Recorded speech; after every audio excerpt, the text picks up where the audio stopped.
Welcome back. The Coalition will continue to support the addition of nuclear power into Australia's energy mix. The Shadow Energy Minister, Dan Tehan, has just returned from the US, where he's been touring nuclear facilities and has told the ABC that while the party's policy will be modified, there was overwhelming agreement that reactors need to be part of the nation's power supply.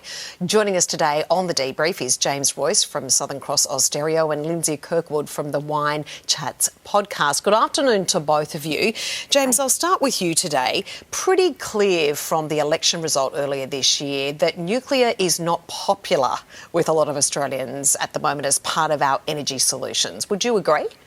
Well, not according to Bridget McKenzie. She said that it was not even in the top 5 reasons that the Coalition lost the election. So I guess my first question would be, what are those 5 reasons that cost them the election, and what have they done to address that? But look, do what brings you joy, I say, and if that's nuclear, great. I guess the questions will be, we know it's expensive. We know it takes a long time to roll out. When is the Coalition likely to be in power again? Is that going to be 3, 6 or 9 years? And will the technology be obsolete by then and by the time it takes to roll it out? So if they're comfortable with that, and if they're comfortable that they can answer these questions in a way that satisfies voters, then go for it.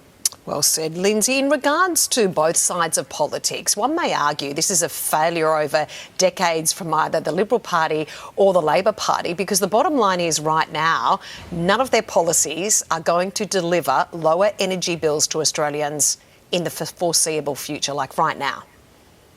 Yeah, look, and to be honest, I grew up watching Homer Simpson working behind his desk at the nuclear power plant, right? And we see what happens with that.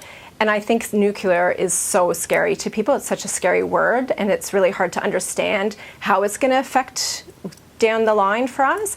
And I really hope the politicians are transparent this time around with the good and the bad with it, so we can actually decide, is it going to be a good thing for Australia or not?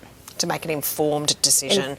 Moving on this afternoon, the Geelong Cats AFL football fan clubs have made the decision to ban Mad Monday events in the current form after some pretty serious backlash. At the centre of the controversy was midfielder, of course, Bailey Smith, who posted a picture of himself dressed like a character from Brokeback Mountain with the caption, quote, "This is what losing a grand final does to you." Now, player Max Holmes was also criticised for dressing up as respected sports journalist Caroline Wilson. James, do you think these kind of celebrations, especially dress-ups, are appropriate in 2025? I think more of the issue for Bailey Smith was the Instagram post. So I think him and Max Holmes probably might want to rethink what they do in the future. But otherwise, I actually quite like Geelong's Mad Monday stuff. I wonder if another issue that Geelong is worried about is some of the players were shining a light on the third-party agreement that the club and Bailey Smith have with Cotton On. Now, that's probably not something that they're comfortable with. But look, I'm actually really happy for them to continue with this, as long as they just sort of vet the ideas and make sure that they're not going to offend anyone, but let them have fun.